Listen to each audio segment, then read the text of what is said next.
Petrol एवं diesel दर जानतु भुवनेश्वर केते रही दाम। पेट्रोल एवं डीजेल दाम प्रतिदिन बदली थाए।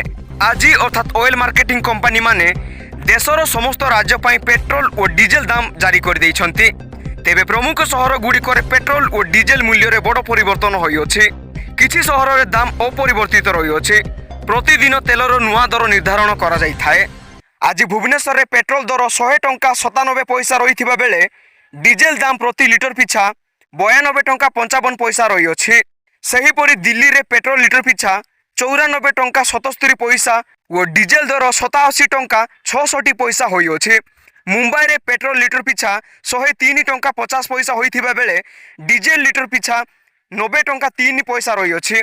सेहीपरि कलिकता रे पेट्रोल दर 105 टंका 41 पैसा रहिथिबा बेले डीजेल दर 92 टंका 2 पैसा रहिछि।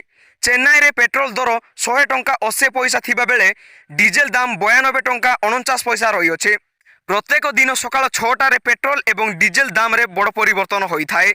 पेट्रोल एवं डीजेल मूल्य रे एक्साइज ड्यूटी, डीलर कमिशन एवं अन्यान्य जिनिस जोड़िबा परे एहार मूल्य प्राय द्विगुणित हुए। वैदेशिक मूल्य सहित अंतर्जातीय बजार रे अशोधित मूल्य उपरे निर्भर करी पेट्रोल एवं डीजेल मूल्य प्रतिदिन बदली थाए।